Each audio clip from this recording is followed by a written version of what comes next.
Hey everybody, it's Shaman Sister Sin, and you're listening to the Meditations and More podcast brought to you by Earth Mama's Apothecary and littleshaman.org. That's me, Little Shaman. Today I want to talk to you about narcissists and the silent treatment. This is very common behavior with narcissistic people. They don't all engage in the silent treatment, but many of them do, and it can be very upsetting for people who may not even understand what the problem is or what the narcissist thinks they've done wrong. The silent treatment refers to someone who does not speak to you. Often they don't even acknowledge you. They might talk around you, but if you speak to them, they will ignore you. They may not answer text messages or phone calls. They basically pretend you don't exist, even when they're in the same place that you are. The silent treatment is used as both a passive-aggressive form of expressing anger and as a way to control other people. For example, you need the narcissist to do something that only they can do, such as call the bank to make sure there's enough money to buy groceries or make the payment on a utility bill that's in their name. They ignore your repeated requests and do not do what you're asking. Therefore, groceries cannot be purchased or the bill cannot be paid. This causes stress for the other people in the home, and if it goes on long enough, can result in people going without the things they need. In this way, narcissists use the silent treatment to punish and control, thus holding the entire household hostage until they're given what they want. What that might be could vary, but they almost always want something. They may also use it as a means to control things by not answering, even if they're not angry. For example, let's say your narcissistic ex-spouse has custody of your children. You message or call them early in the week, asking when is a good time to pick the children up for visitation, but they don't answer you. You continue to call or message every day, but they never answer. Finally, on the day of visitation, they answer, saying that the children already have plans or there's some other reason you can't see them. Alternately, they might berate you for coming to pick them up too late or too early, even though you asked repeatedly for a good time. It's all about control, and any situation where they can assert control, 9 times out of 10 they will. The silent treatment can take a few different forms. The person might behave normally in all ways, except that they are just ignoring you completely. Other times they might sulk and pout. They may lie around appearing to be very depressed. They might go through the house slamming things and making a lot of noise. But whenever you ask them what's wrong, they don't reply. They ignore your questions but continue to behave in ways that communicate clearly that something is bothering them. This type of thing makes many people very uncomfortable and creates an anxious atmosphere in the home. This is passive-aggressive because the person is clearly angry or upset, but they're refusing to confront their feelings or address it directly. Narcissists often have trouble acknowledging their feelings in general, and though they are probably most known for their overtly or directly aggressive behavior, they can be extremely passive-aggressive as well. So why the silent treatment? Well, to the narcissist, being ignored is the worst thing that could possibly happen, and most people in general find it very hurtful and unpleasant. It's a primitive need to belong and to be cared about. Even small children understand this, which is why when they're angry at their friend or they can't get their way, they say things like, "I'm ignoring you now because I don't like you anymore." The intent is to control the situation and cause hurt in the other person by sending them a clear message that they're no longer important or liked.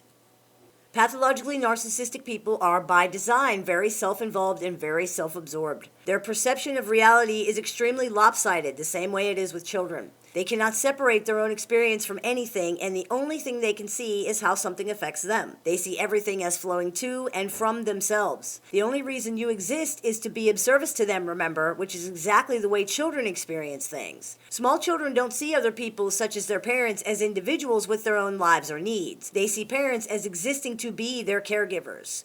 That is the only context in which they can understand or justify the parent's existence. Therefore, the parent's existence is defined by the child's need. This is exactly the way pathologically narcissistic people see others. Therefore, if they remove their attention from you, in their estimation, this should be the most painful thing that's ever happened to you. Your reason for existing has been removed. Now you have nothing. Now you are nothing. Their hope is that you suffer as much as you're causing them to suffer, and more.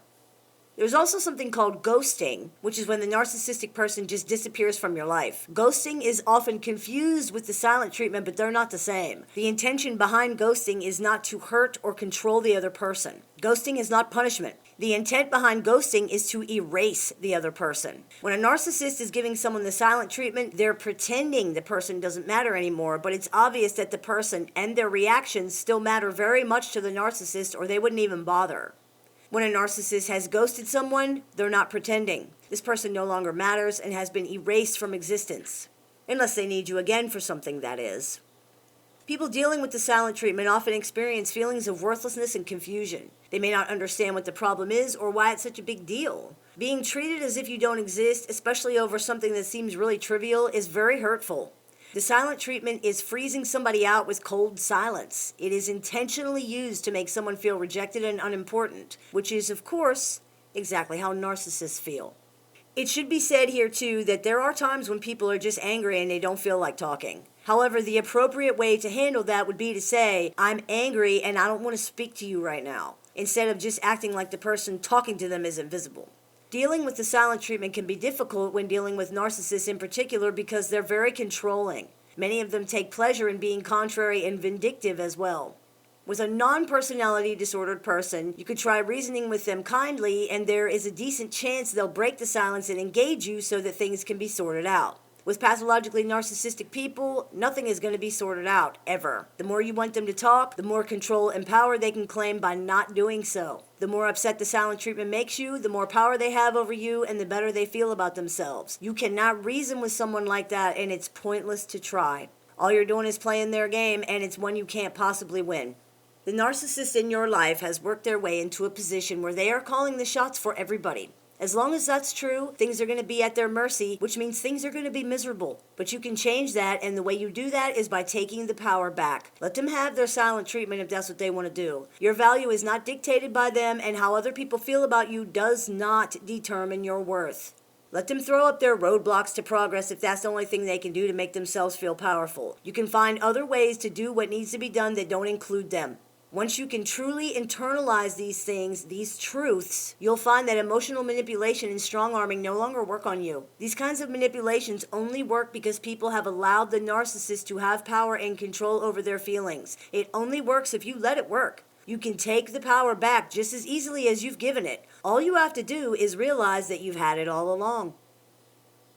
I hope this clears a few things up for you. As always, I look forward to your comments, questions, and suggestions, so please keep those coming. And you can book an appointment with me on my website, littleshaman.org. You've been listening to the Meditations and More podcast brought to you by littleshaman.org. That's me, Little Shaman. May the Great Spirit bless you and have a wonderful day.